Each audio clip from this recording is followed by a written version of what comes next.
parole est certaine. Si nous sommes morts avec lui, nous vivrons aussi avec lui.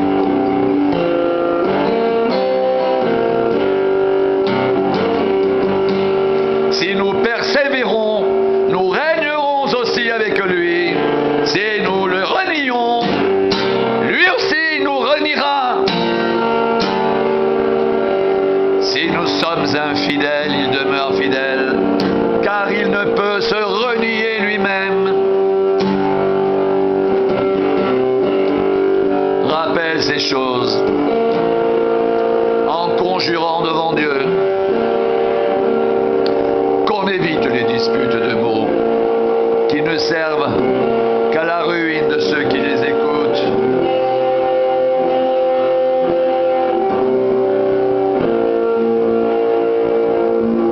Efforce-toi de te présenter devant Dieu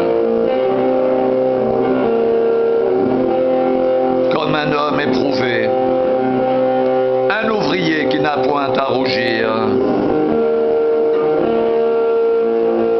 qui dispense droitement la parole de la vérité. Évite les discours vains et profanes, car ceux qui les tiennent avanceront toujours plus dans l'impiété. Et leur parole rongera comme la gangrène. De ce nombre sont Hyménée et Philette, qui se sont détournés de la vérité, disant que la résurrection est déjà arrivée et qui renverse la foi de quelques-uns.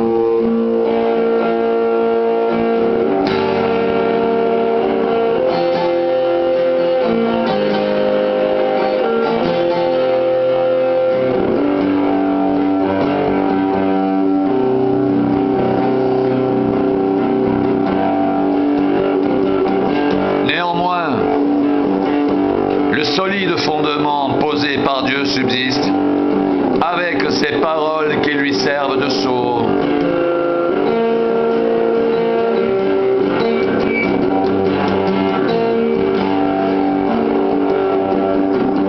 Le Seigneur connaît ceux qui lui appartiennent.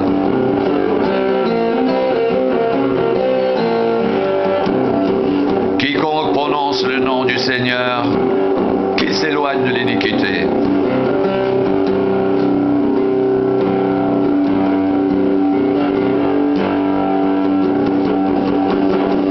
Dans une grande maison, il n'y a pas seulement des vases d'or et d'argent, mais il y en a aussi de bois et de terre. Les uns sont des vases d'honneur et les autres sont d'un usage vil.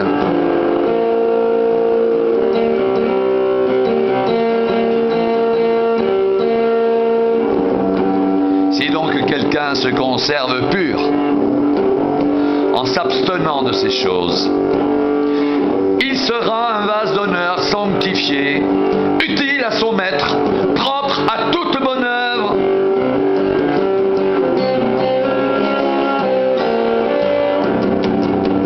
Fuis les passions de la jeunesse et recherche la justice, la foi, l'amour, la paix, avec ceux qui invoquent le Seigneur d'un cœur pur. Repousse les discussions folles et inutiles, sachant qu'elles font naître des querelles. Or, il ne faut pas qu'un serviteur du Seigneur ait des querelles, il doit au contraire être affable pour tous, propre à enseigner, doué de patience. Il doit redresser avec douceur les adversaires dans l'espérance que Dieu leur donnera la repentance pour arriver à la connaissance de la vérité.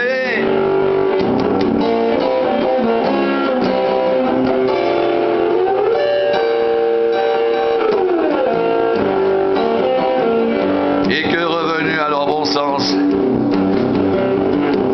ils se dégageront des pièges du diable qui s'est emparé d'eux pour les soumettre à sa volonté.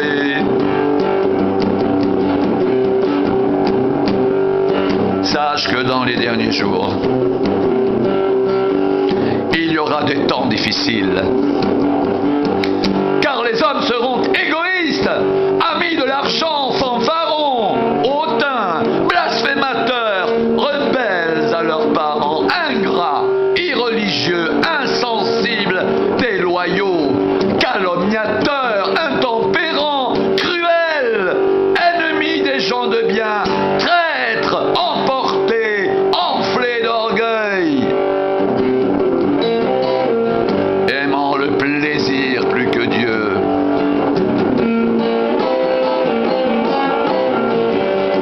Ayant l'apparence de la piété, mais reniant ce qui en fait la force, éloigne-toi de ces hommes-là.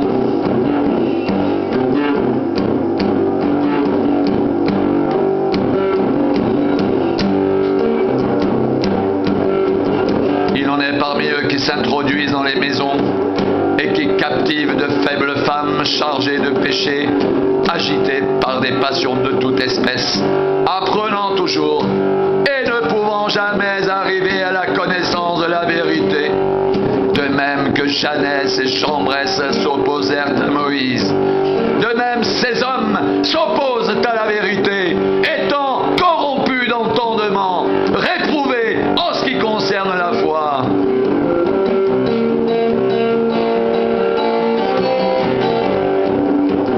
Mais ils ne feront pas de plus grands progrès, car leur folie sera manifeste pour tous, comme le fut celle de ces deux hommes.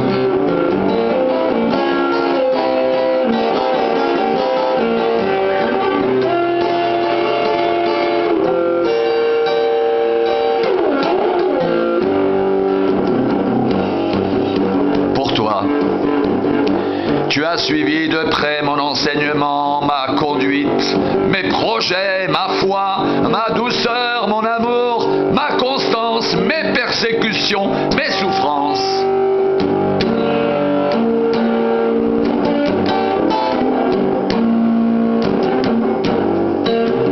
À quelle souffrance n'ai-je pas été exposé à Antioche, à Icône, à Lystre?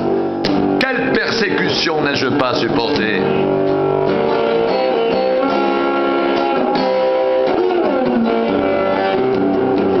Et le Seigneur m'a délivré de toutes.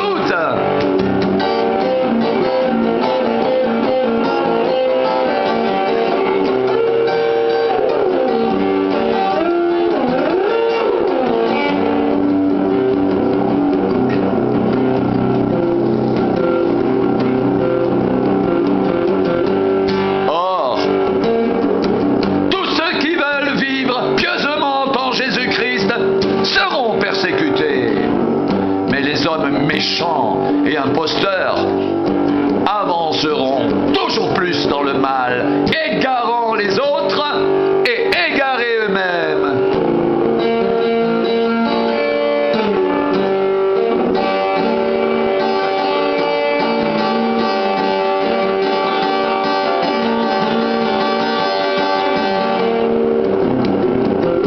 Toi demeure dans les choses que tu as apprises et reconnues certaines, sachant de qui tu les as apprises.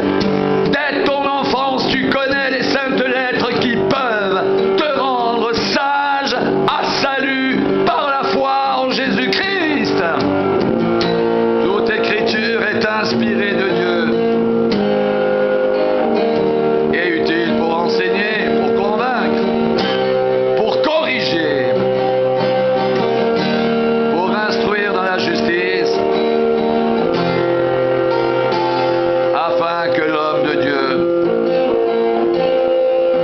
soit accompli et propre à toute bonne œuvre.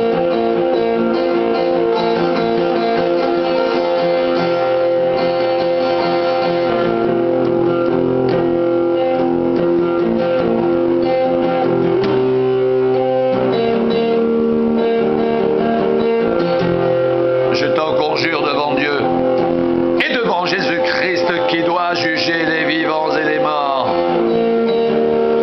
et au nom de son avènement et de son royaume,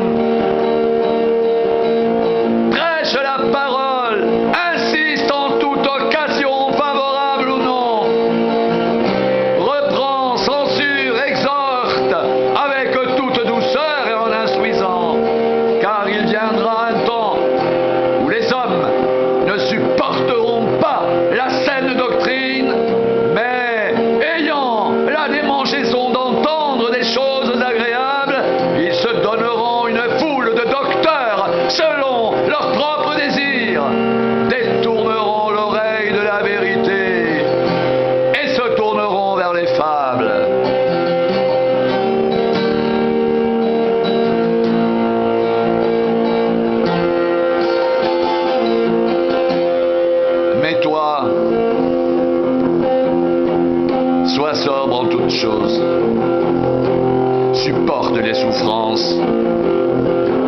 Fais l'œuvre d'un évangéliste.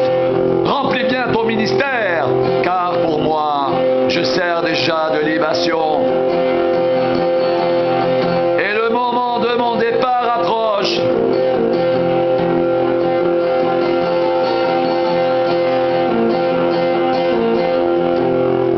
J'ai combattu le bon combat.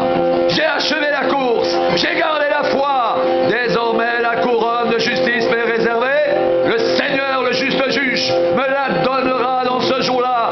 Et non seulement à moi, mais encore à tous ceux qui auront aimé son avènement.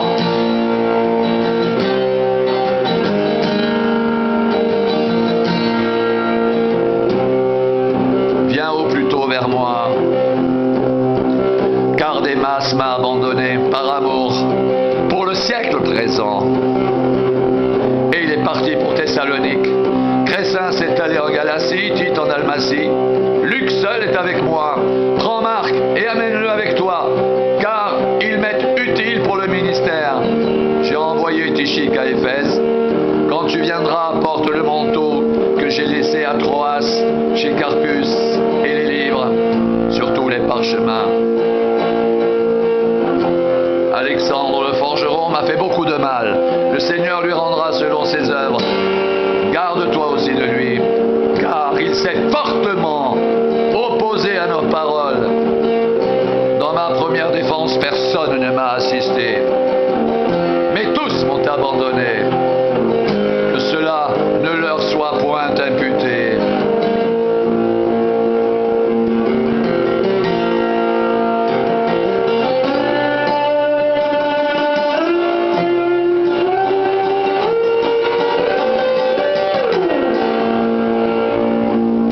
Seigneur qui m'a assisté et qui m'a fortifié, afin que la prédication soit accomplie par moi et que tous les païens l'entendent.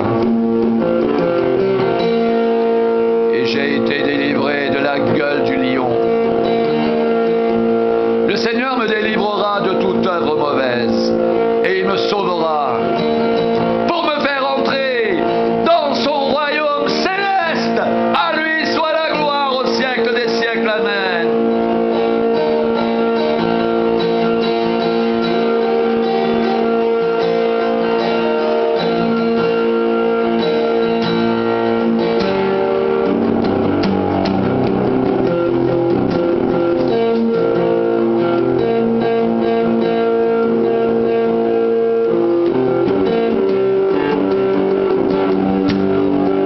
Si quelqu'un enseigne de fausses doctrines et ne s'attache pas aux saines paroles de notre Seigneur Jésus-Christ et à la doctrine qui est selon la piété,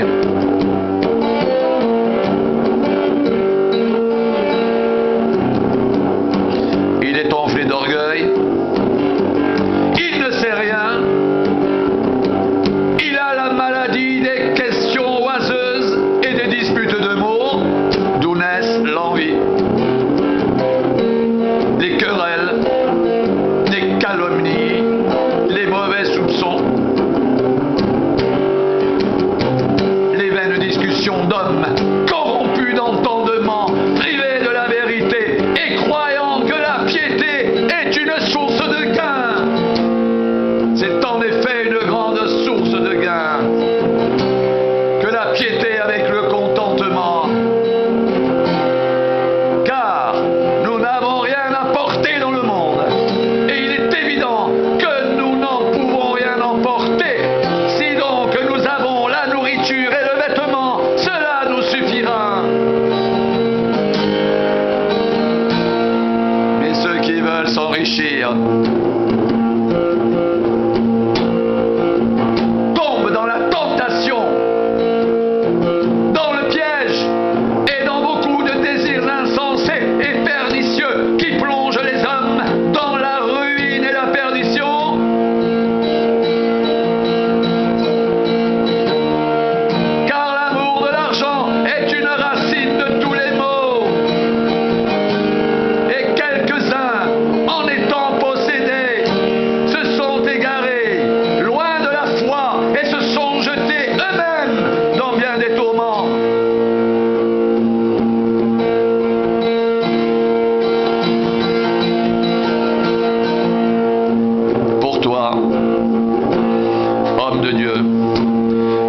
ces choses et recherche la justice, la piété, la foi, l'amour, la patience, la douceur.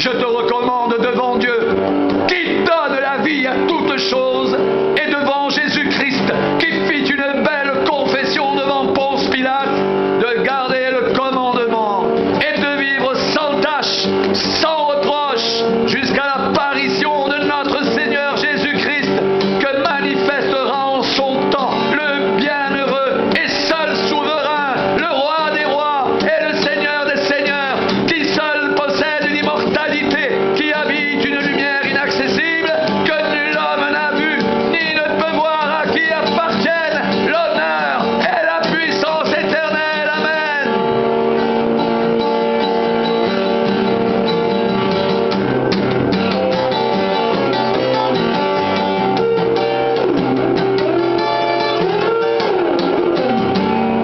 Recommande aux riches du présent siècle de ne pas être orgueilleux et de ne pas mettre leur espérance dans des richesses incertaines, mais de la mettre en Dieu, qui nous donne avec abondance toutes choses pour que nous en jouissions.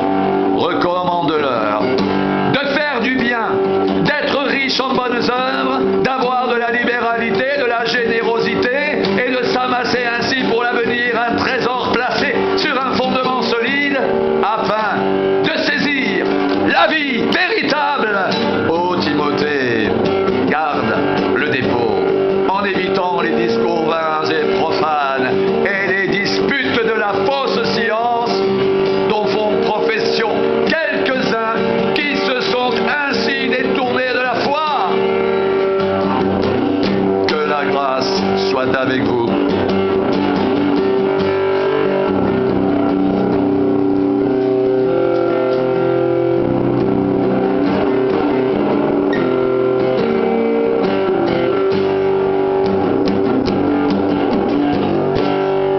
L'Esprit dit expressément que dans les derniers temps, quelques-uns abandonneront la foi pour s'attacher à des esprits séducteurs et à des doctrines de démons, par l'hypocrisie de faux docteurs portant la marque de la flétrissure dans leur propre conscience. Ils prescrivent de ne pas se marier, de s'abstenir d'aliments que Dieu a créés pour qu'ils soient pris avec action de grâce par ceux qui sont fidèles et qui ont connu la vérité.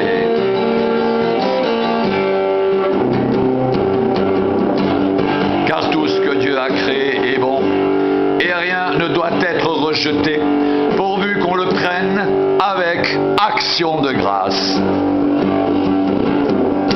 Parce que tout est sanctifié par la parole de Dieu et par la prière.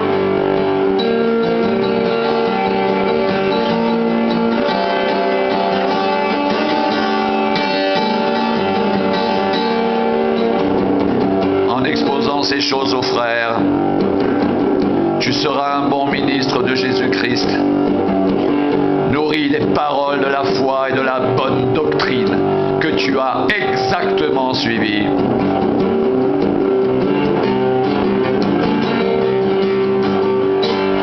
Repousse les contes profanes de vieilles femmes.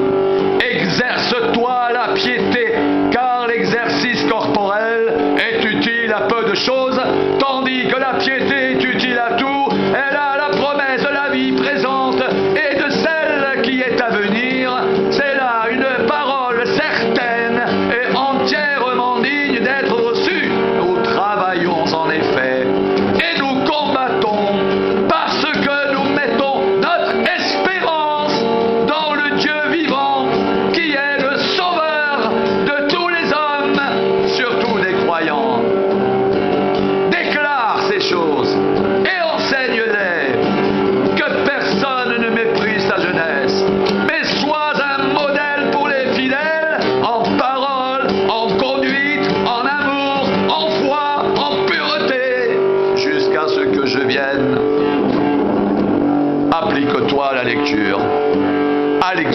exhortation, à l'enseignement.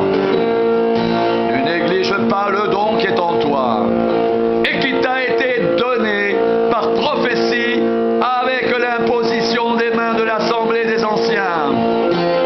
Occupe-toi de ces choses. Donne-toi tout entier à elles, afin que tes progrès soient évidents pour tous. Veille sur toi-même et sur ton enseignement. Persévère dans ces choses, car en agissant ainsi, tu te sauveras toi-même et tu sauveras ceux qui t'écoutent.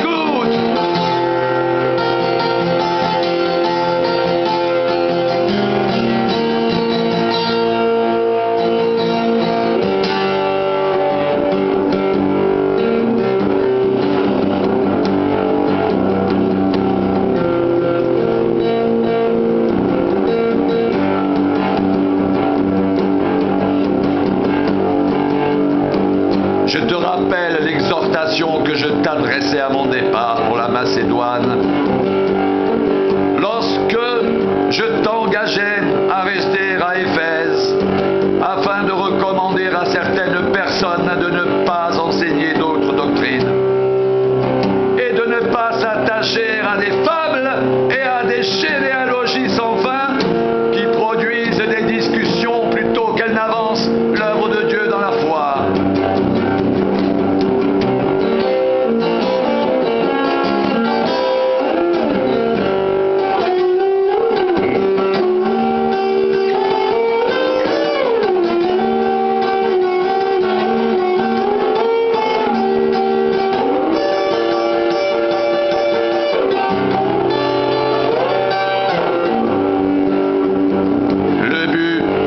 Cette recommandation, c'est un amour venant d'un cœur pur, d'une bonne conscience et d'une foi sincère. Quelques-uns s'étant détournés de ces choses, se sont égarés dans de vains discours. Ils veulent être docteurs de la loi et ne comprennent ni ce qu'ils disent ni ce qu'ils affirment.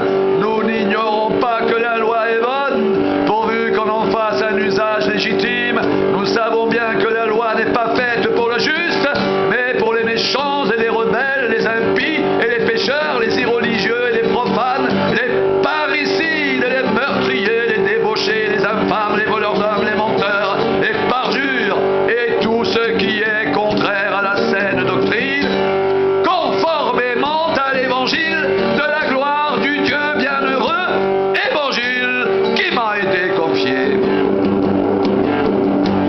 Je rends grâce à celui qui m'a fortifié, à Jésus-Christ, notre Seigneur, de ce qu'il m'a jugé fidèle en m'établissant dans le ministère.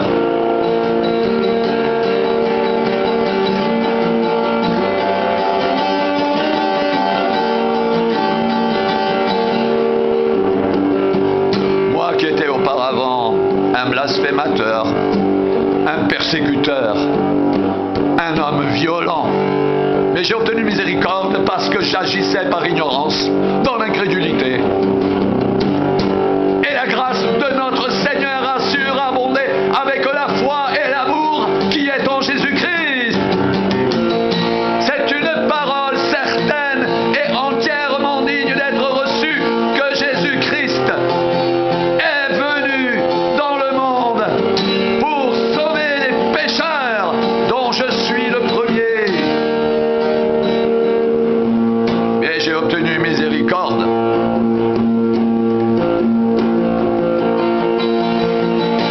afin que Jésus-Christ fasse voir en moi le premier toute sa longanimité, pour que je serve d'exemple à ceux qui croiraient en lui, pour la vie éternelle, au roi des siècles, immortel, invisible, seul Dieu, soit honneur et gloire au siècle des siècles. Amen. La recommandation que je t'adresse, Timothée, mon enfant, selon les prophéties faites précédemment à ton sujet, c'est que d'après elles, tu combattes le bon combat en gardant la foi et une bonne conscience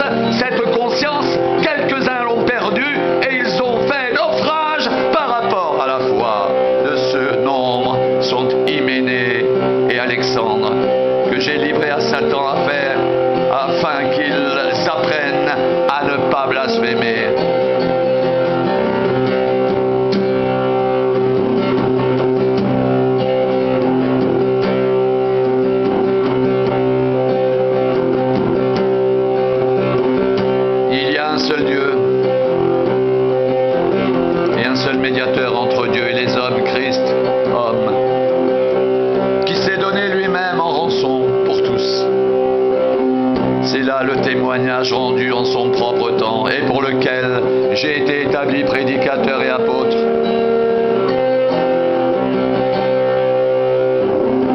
Je dis la vérité, je ne mens pas, chargé d'instruire les païens dans la foi et la vérité.